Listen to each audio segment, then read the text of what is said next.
Thank you, my friend. You can sit down if you like. Once again, it's a great honor to be here in your presence, feel the spirit, and listen to this beautiful lady share her voice and her magical beauty. Thank you. I'm Steve McCullough, Chief Iktomi Shah, and go back a long time on the reservation. And little by little, things came to me, and I ask a blessing for each and every one of you.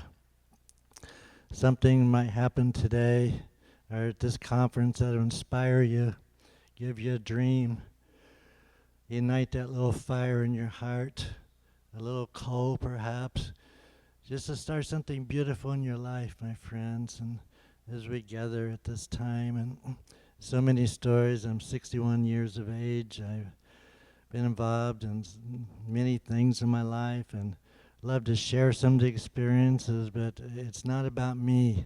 Even though I talk about my experience, this is not about me. This is about you. This is about dreams. When I had a vision as a young boy, when I followed it, when I picked up the sacred pipe, the things that happened to me in my life I had no idea of. Let's start off, where to start at. There's many beautiful ways. Had a lot of dreams, as I stated earlier, and visions in my life, but didn't know what to do with them. Really didn't know what they meant, but I did my best to follow them until later on I got more information about them by our medicine or elders up in South Dakota, different places. In 1984, on this very day, how many years ago? Anyway, from 84 on this day, it was a group of people driving down the highway and a tire blew out. Very tragic accident. We all lived. Got whiplash, but the car flipped bumper to bumper, they say 7 times, going like 72 miles an hour. And I knew my life was over. This was it. I knew any split second I'll probably lose my head because it was just horrifying. Anyway, I don't want to stay on that subject. But during that time, I remember the dreams. I remember the visions. I remember listening to the voice of the Creator God throughout my life, telling me things in my life, and I did very little about it. I didn't know how. I was too involved in other things and not in bad ways, but so I made a commitment. If you let me, how can I die? I haven't done the things you showed me I'm going to do. How can this be? Even though it was happening in split seconds, perhaps, I don't remember. I made a commitment. If you let me live, I will never procrastinate again. When you open the door, I will follow. And I see many things. They talk about how your life flashes before you. Okay, I believe those stories, but that's not what happened to me. It's a little comical, some of the things I've seen. But I've seen all the beautiful opportunities I had to make somebody happy. I've seen all the opportunities I had to go someplace or to do something with my friends. I've seen all those things. It might have been hundreds, I don't know, at least dozens of things happened. And I either said no to or thought I wasn't good enough or too shy or whatever.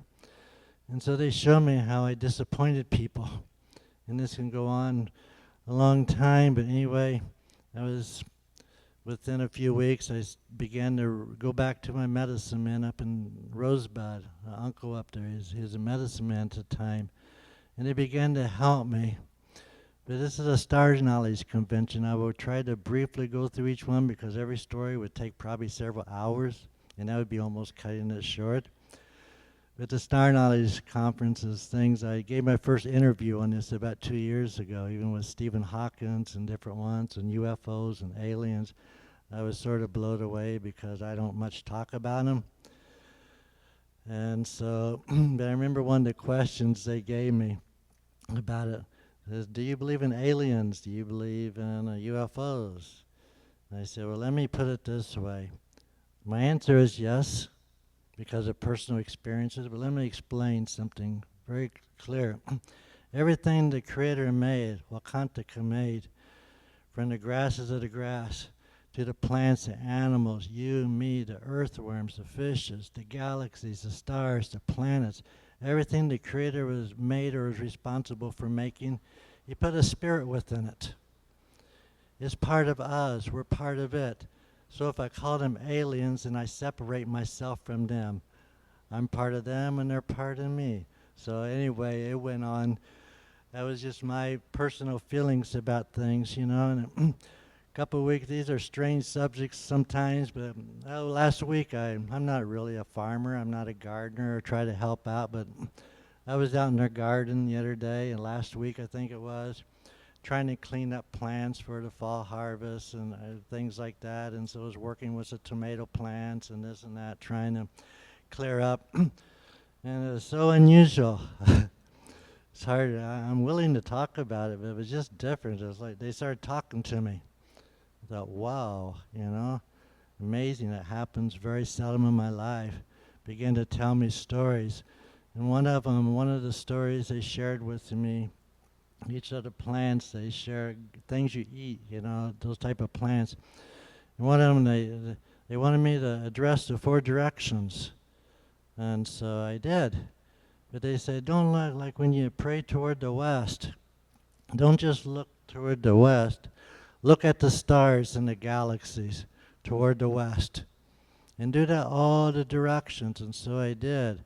And even though it was daytime, I could actually see the stars and the planets and many things. And so the Creator, Father Sky, when I looked down to earth, they said, just don't look at the earth, look through that earth, look what's on the other side. And when I did, I was startled because I could see the star galaxies all the way through the earth. And they said, that's in that way in the plant world, that's what connects us, because that's where we came from. And so you blessed us. That's part of our life. That's where we come from. And so to acknowledge us in that way. How do I say that?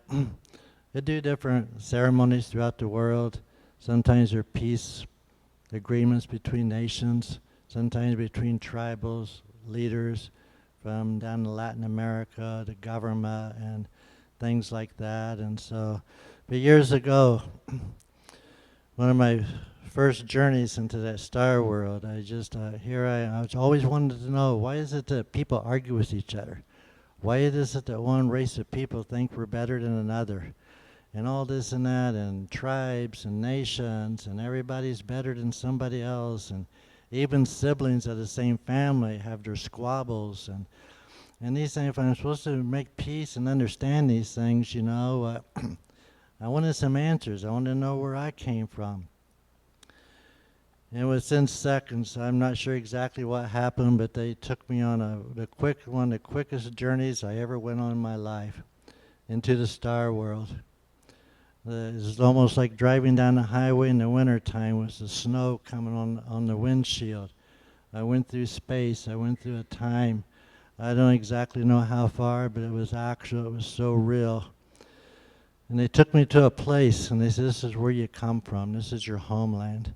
And for the first time in my life, I knew who I was. It showed me what I like. It showed me what I don't like. It showed me my personality. It showed me everything about my personal character I could ever imagine, from everything, from the embarrassing side to whatever. Everything was there, and it was a feeling I never had before, because I understood myself for the first time. And then they showed me other star galaxies. It's like I could walk among those stars, where different plants came from, and the originality of them, where different races of people come from, and how that formated, through a DNA structure, all the way down to Earth and the early creation stories of mankind, families, and this could go on for hours anyway. So, but in the end of it, I understood for the first time in my life why people behave the way they do. Not that it's good or bad, but races and people. And so it gave me a key element how to perhaps work with people and understand a little bit of their background. And when I come back into my body, it's like my soul come back. I was laying down at the time, just looking at all this, amazing. And when my spirit came back into my body, it's like I bounced like a rubber ball on the ground. It was just so sudden. And so that was one of my first experiences. It took me weeks to really not to recover from it. But and so it used to be a herd of people who worked with crystals and this and that and energy things, and I greatly love and appreciate it. But at one time, I was a little skeptical, very skeptical, because it's not so much in our culture. Other tribes are, but it was a little strange and different, and so I just sort of kept my distance. I listened to them. Till about several years ago, down in Colombia, I was honored to meet some of the Kogi Nation, Mama Bernardo and different Kogi elders. They disappeared up in the mountains in Colombia when the Spaniards came in many years ago and kept their traditions alive, and until recent years. And so I got to be friends with some of them, went to some of their ceremonies, and so they invited me. And what did? They bring out these crystals. They bring out these things, and some of the teachings they gave was nearly identical to what I've been around or seen, and I gained a whole different perspective on things and as far as that goes. So I wanted to share that. They really touched my heart and opened me up, and the way they work with those energies, because to them the crystals is like the cosmos, the stars and the galaxies. That's what they are, the stars, the crystals of the heavens. It's not exact words, but it's similar to that. Another thing they said, that whenever you want a beautiful day, you want it to be beautiful outside. Never pray to the sun. It can't do it. It does 365 days every day what it does on that certain day. It gives sunshine to everything, everybody. It doesn't discriminate between good or bad or the worthy or the unworthy. It gives everybody sunlight. And so if you want a beautiful day, it's called spiritual works. You work with the powers to create a beautiful day. It was through the cloud systems or whatever it might be. You work with the energies. You work with the spirits, the Tinkashalas, to give us what we need. And also on a spiritual level, like the Creator tries his best, their best to do everything they can for us, but it's also a power source. That beautiful sun is beautiful, and she gives a lot of attention to Mother Earth, but the biggest percentage of her energy goes into space, to the stars, to light up the moon, and many things that we just get a small fraction of that power. And so when the Creator puts a smile on your face, gives you a dream, gives you something to follow, use that power, use that in that way. And he showed me many things down there in the ceremonies down there in Colombia. It completely opened my eyes up, and such a key factors, you might say. And I went down there, I was told by friends in the U.S., whatever you do, don't chew that coca leaf. Don't take those ayahuasca ceremonies. But they asked me to come down there to perform ceremonies, so I thought, well, it's very rude of me. Of course, I was curious and I wanted to, but it's very rude of me just to ask them to come to my ceremonies and not go to theirs, and so I did. It changed my life.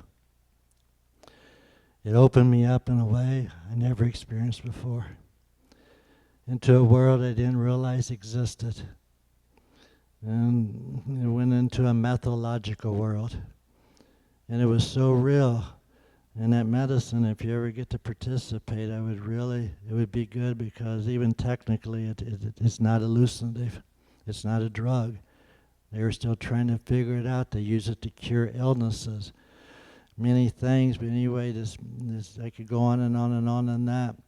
But during one of those times, sitting around the fire, trying to understand things, because I had some peace ceremonies coming up in Belgium in just a few short weeks or a month or so, really praying. And this woman coming to the lodge, I recognized her because I seen her in dreams and visions before. She was magical. You might want to call her a goddess, a female deity. There's a long story. It took me 4 hours just to tell this one story.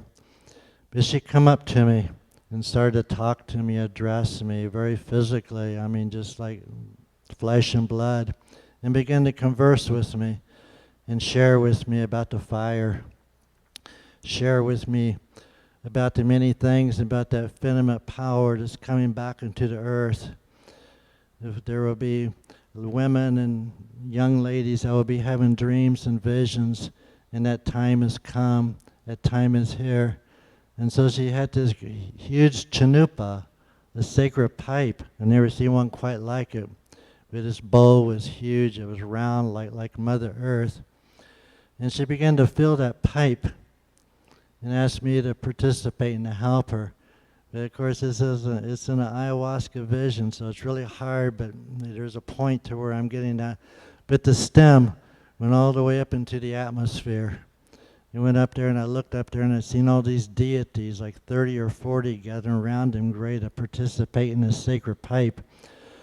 And she's filling the pipe, and so I just come from a summit down in Colombia where I did a peace treaty, something like it was a peace treaty between the government, 54 different nations, and the government and UN, and so I had a little bit of experience, and so I went up there, and I told the deities, I said, you're welcome to share this pipe once it's ready to smoke, but however, I would like for an apology to be made to all the indigenous people on this planet that's been hurt because of supremacy or because of religions, to ask for forgiveness.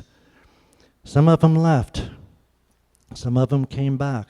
But I came back down to where the pipe was being filled, and the Spirit came and said that they came back. Most of them came back. And when that pipe was lit, it was something amazing. The smoke from the bowl of the pipe, it went all the way up into the clouds, all the way around the world. And those deities were smoking that sacred pipe up in the heavens, and all around the earth was a sacred smoke of the sacred chanupa. And they told me there's creation stories. Many nations, many religions, they didn't say religion, but many nations, many tribes have many creation stories. And so, but this is what we want you to call a recreation. It's a recreation of the old ways coming back.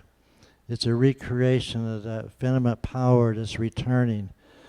And so they gave me some details about how to perhaps to bring this about. And it's been and there's so many stories that she shared during that time. And during that time, I was preparing for a ceremony I was to do over in Belgium. And it's a little bit of not a flip-flop, but a different angle.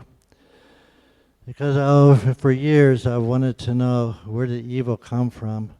Where did it come from? Or one race of people has to destroy the other, no religion or whatever. And the cruelty and all those things I wondered about. Because it's like finding a medical cure for an illness, I wanted to find the gene, if possible. As silly as it might seem, but that was my quest. And so it wasn't long later, I was just watching television one night, like History Channels, and I saw this show on TV as a History Channel. I thought, okay. I didn't know this spear existed, but it's called the Spear of Destiny. It was used at the crucifixion of Christ by the Roman soldiers. And according to legends and many stories, it goes back perhaps thousands of years, even prior to that time. But since that time, it was used by many emperors and rulers throughout history. Constantine, the first Christian emperor, used it to form different things. It was used basically to control and the power, all the way into the Nazi regime. It was used by the Nazis to gain power. There's many stories, legends about this here spear. So as if I ever got to see that spear, not sure what I would do. If I could alter the course of it, if I could somehow never let it be used for bloodshed or supremacy or dominating anyone again, if I ever got that chance, I'd put a prayer with it. Maybe I could use it to pray with all the people that's been condemned and killed and tortured throughout the time of history, at least the descendants of them. And that was my in my thought if I ever seen that. So it's not a few long later, I'm in Vienna, Austria, walking down the sidewalk, and my friend said, would you like to go to that museum there where that Holy Spear is? And I said, of course. And so the curator of the museum let me alone in that room to place a prayer with it, to try to do something about it. It's in a glass cage, you can't actually touch it, but there's many legends, but there is a power with that spear, can be used for many things. So I have a ceremony coming up just a few weeks later, and so the governors and the people of Europe, even the prime ministers was writing letters to see if it would be possible to bring that to a ceremony in Flanders Field in Belgium as related to where World War I happened. And so in a long about way, the dream had come true for the first time in over 2,000 years. It was made a prayer for peace, and they gave me permission to carry parts of that spear with me where I go. So I carry parts of that with me from time to time. I let the indigenous people hold it. I let the different cultures pray for the homeland because it forms a destiny. It's one of the most worldwide and ancient arts in the world history as a weapon of mass destruction. And I don't want to stick on that subject, but anyway, to bring it into a time of peace. But it doesn't rule over our indigenous people, no longer. It can be a supporter. It can embrace the old ways. And so it's hard to explain, but that was the format of that ceremony. They would be a supporter and to bring back the peacemakers throughout the world, to bring them back that they can influence the children of today. And during that ceremony, there was 40 countries that involved around the world that came to that ceremony, participated in it, as we smoked a pipe in agreement that the dictatorships is time to end, hopefully in a peaceful way. That was 19th of December, 2009. And so I've seen things happen since then. How much time do I have? Okay. I'll keep it short. I got 2 minutes. I thank you for your patience. So they gave me this medicine to carry. I did a spring equinox ceremony and right by the Druids, and in Stonehenge, we asked for a resurrection of the old ways, a resurrection of the deities, the goddesses, the white buffalo calf maiden. We sang songs, we prayed. 10 days later, they passed a law in England to allow children to study the old ways. We did at schools in Belgium. The same thing, the school children may prioritize the administrator, the mayor, that we planted a tree for peace. And many, many stories, ceremonies at the Vatican, at St. Peter's Square, indigenous people gathered around to pray with the holy pipe. On Mount Sinai in Egypt, many things, and so I know my time is out once again, but I love each and every one of you. And I'll ask a blessing for each and every one of you from the Creator to bless your hearts and your mind and to bring that softness into you, to bring that beautiful soul, that spirit. I love each and every one of you. Thank you for this beautiful time, this few moments. Mitakuayasi.